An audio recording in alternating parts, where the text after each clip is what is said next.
शहीद आजम की शहादत दिवस बेगूसराय बखतपुर हामोडी वार्ड नंबर 6 में मनाई गई धूमधाम से।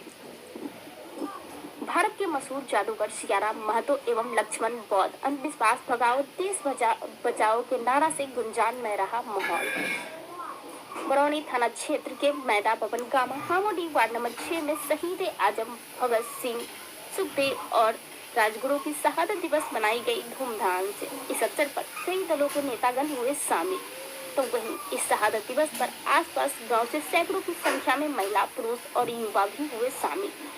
भारत के मशहूर जादूगर सियाराम महतो ने कहा, जिस तरह से आज पूरे भारत में अंधविश्वास फैला हुआ है उसको दूर भगाना होगा।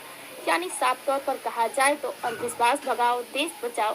युवाओं को किया प्रेरित। जिस तरह से भगत सिंह युवा अवस्था में ही देश के लिए जो कर गए, उन्हीं के रास्ते पर हम सभी को चलना होगा, तभी हम लोगों को अपना हक मिलेगा। तो वहीं अंबुज कुमार संबोधित करते हुए कहा, हम सभी को अपने बच्चों को अच्छी शिक्षा देना होगा। जब तक शिक्षित नहीं कर पाएंगे तब तक कुछ भी संभव नहीं है। सभी भगत सिंह, राजगुरु और सुखदेव की गाथा सुनाते नजर आए और कहा कि भगत सिंह सिर्फ क्रांति की ही बात नहीं करते थे, बल्कि उन्होंने एक पत्रकार के रूप में समाज की विसंगतियों पर भी प्रहार किया। उन्होंने समाज में बढ़ते भेदभाव पर भी लिखा था।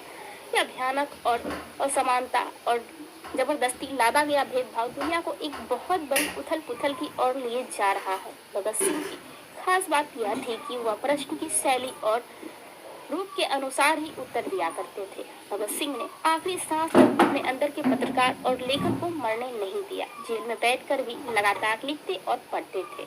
फांसी दिए जाने से 2 घंटे पहले जब उनसे पूछा गया कि आप देश को कोई संदेश देना चाहेंगे, तो भगत सिंह ने किताब से अपना मुंह हटाए बगैर कहा, साम्राज्यवाद मुर्दाबाद और इनकलाब जिंदाबाद।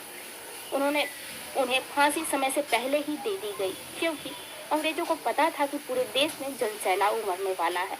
इस डर से वे डर गए थे। इस खास अवसर पर आनंदी यादव, सोनू मल्लिक, नंदलाल पंडित, साधु जी, विजय पासवान, मुकेश कुमार, सियाराम महतो, देवनंदन पासवान, राजवंशी तांती, रविंद्र वर्मा, बनवारी पासवान, कुमार अंबुज रहे उपस्थित। बिहार बेगूसराय से संजय कुमार की रिपोर्ट।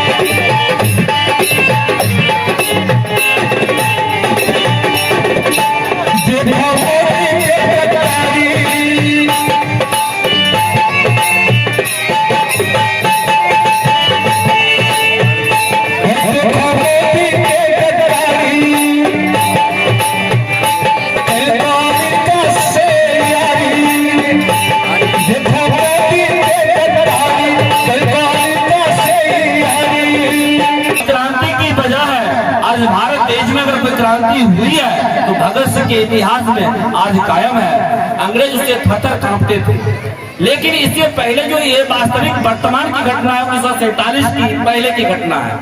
लेकिन इससे पहले हमारे विदेशी, इससे पहले बहुत सारे विदेशी आए, आक्रमण किए, लेकिन मूलतः जिस विदेशी से हमारी लड़ाई थी वो लड़ाई वास्तविक में अभी देश भर में चल रही है। कोई लड़ाई लड़ नहीं रहा, वो लड़ाई देश में है। मूल निवासी बना विदेशी की लड़ाई चल रही है। की लड़ाई लड़ना चाहते हैं, उस बहुजन समाज की लड़ाई लड़ना चाहते हैं। आज भी किसी भी बच्चे की, हर माँ बाप इच्छा होता मेरा बेटा डॉक्टर बने, इंजीनियर बने, IAS बने, PCS बने, टीचर बने, लेकिन ये व्यवस्था सरकार देना नहीं चाहती है। और बाबा साहब ने जो संविधान दिया, उस संविधान के कारण हमारे करोड़ों बच्चे स्कूल कॉलेज में चले गए। चले जाने का पढ़ लिख के IAS, IPS, PCS, doctor, engineer, teacher, minister सब बने। लेकिन अब वर्तमान में देखा जाता, अब वही सरकारी विद्यालय का जो विद्यार्थी है, एक भी doctor, engineer, IAS, IPS, PCS तैयार नहीं होता। क्योंकि हमारे देश का जो संविधान है, संविधान के तहत एक मानव संसाधन विभाग होती है, जिसको बोलते शिक्षा विभाग। आपके बच्चे का भविष्य वो बनाता है। वो मंत्री कौन है? एक ही जाति का लोग होता है, वो एक ब्राह्मण है। आप क्या पढ़ोगे वो निर्णय लेता है। आप क्या पढ़ोगे, आपके बच्चे क्या पढ़ेगा वो बताएगा। संविधान में इतनी बड़ी ताकत है, और संविधान के बारे में स्कूल में पढ़ाया जाए तो आपका बच्चा, मैं गारंटी देता हूँ, ताकत से बताता हूँ, हर के घर के बच्चे डॉक्टर इंजीनियर पे पैदा होना स्टार्ट हो जाएगा। भगत सिंह को जब 24 मार्च 1931 को जब फांसी दिया गया और वो पूरे भारत में युवाओं को आइकॉन थे, युवाओं को आइकॉन, तो युवा लोग भगत सिंह को चाहने लगे। भगत सिंह को केस जब किया गया उस पर बम कांड का, उसका भारत में कोई गवाह नहीं मिला। एक हरियाणा का शादीलाल था और एक और था गवाह, वो दोनों मिलकर गवाही दिया और वो देश का गद्दार शादीलाल जब वो मरा तो हरियाणा के किसी दुकानदार ने उस शादीलाल का कफन तक नहीं दिया। दिल्ली से कफन ले जाकर हरियाणा में तब उसको शादीलाल को कफन दिया गया, लेकिन हरियाणा के एक भी साथी दुकान से उसको कफन नहीं दिया गया। आज वो शादीलाल का DLF कंपनी है, उसको जमीन का प्रलोभन दिया गया, उसको धन संपदा का प्रलोभन दिया गया अंग्रेजों ने। और एक एटलस कंपनी जो साइकिल बनता था वो भी था, उसका मालिक था गवाही देने में भगत सिंह को। जब वो फांसी हुआ तो फांसी जब भी होता है तो सुबह सूर्य उदय से पहले सुबह में होता है। भगत सिंह को 7:30 बजे शाम को फांसी दिया गया। उसमें भी एक दिन पहले जब, और उस फांसी को रुकवाने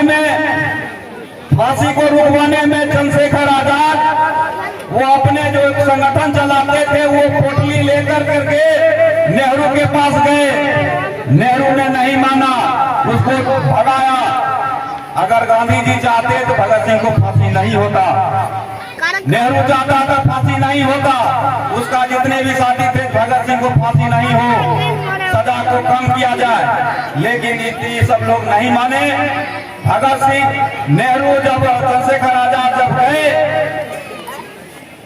तो देख लिया इतना देर में इतना ही टूट गया होगा चंद्रशेखर आजाद का पूरा नाम सीताराम तिवारी था।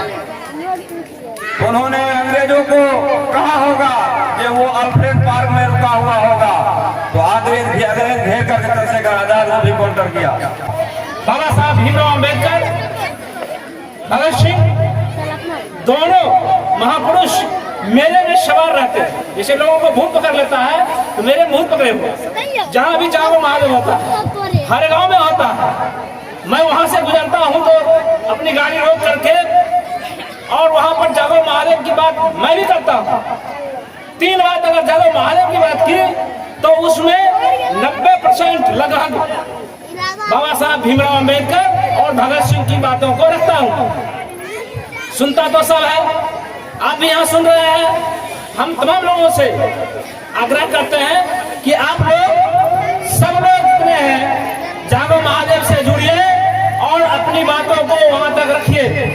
हम कहीं भी, चाहे वो कलेक्टर का ऑफिस हो या जहां भी हो, मैं अपनी बात को मजबूती के साथ वहां रखने का काम करता हूं।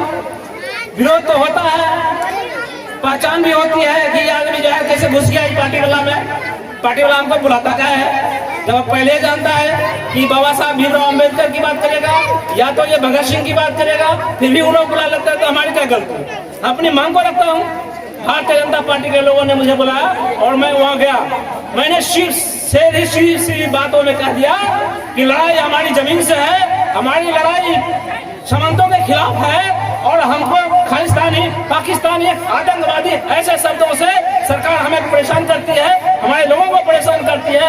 आज जेल के अंदर जितने भी बंद हैं महापुरुष, ऐसे लोगों पर अगर जांच किया जाए, सरकार जांच बैठावे तो सारे लोगों को जमीन की समस्या से रूबरू है। और उसी समस्या के चलते हमारे आपसे तमाम विभिन्न संगठनों से जुड़ करके अपनी समस्या को जागृत करने का काम करते हैं, न्याय के लिए दरवाजे खटखटाते हैं। तमाम संगठनों ने अपने काम किया। कहा जाता है उन्हें भारतीय स्वतंत्रता आंदोलन के सबसे प्रतिभाशाली क्रांतिकारियों में से एक माना जाता है।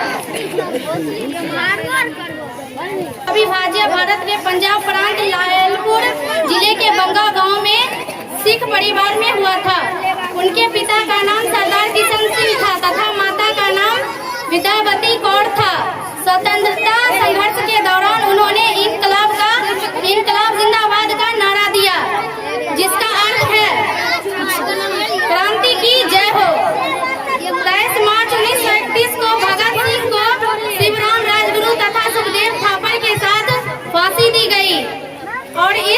प्रकार वो भारत माँ के लिए शहीद हो गए।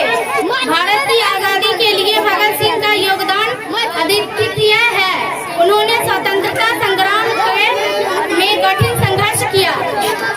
ये भारतवासियों को भगत तथा उनके साथियों पर हमें गर्व है। रहेगा भगत, तेरा इतिहास अमर रहेगा।